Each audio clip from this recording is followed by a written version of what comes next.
everyone, welcome back to another YouTube video, and in this video I'll be showing you guys how to fix Clash Royale sound not working.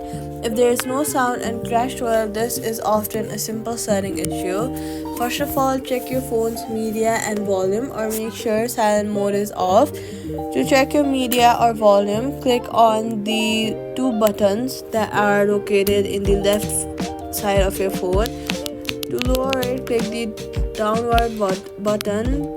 To make it higher, click the up button, and on the above you'll see a small button. So if you click that small button downwards, then it will turn silent mode off, but if you click it upwards, it will make your silent mode off. After that, open Clash Royale and then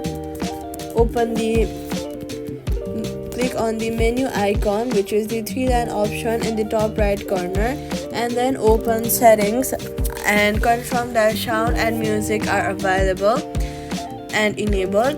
Disconnect Bluetooth devices to make sure audio isn't playing through headphones. So turning your Bluetooth off while playing will be the best solution.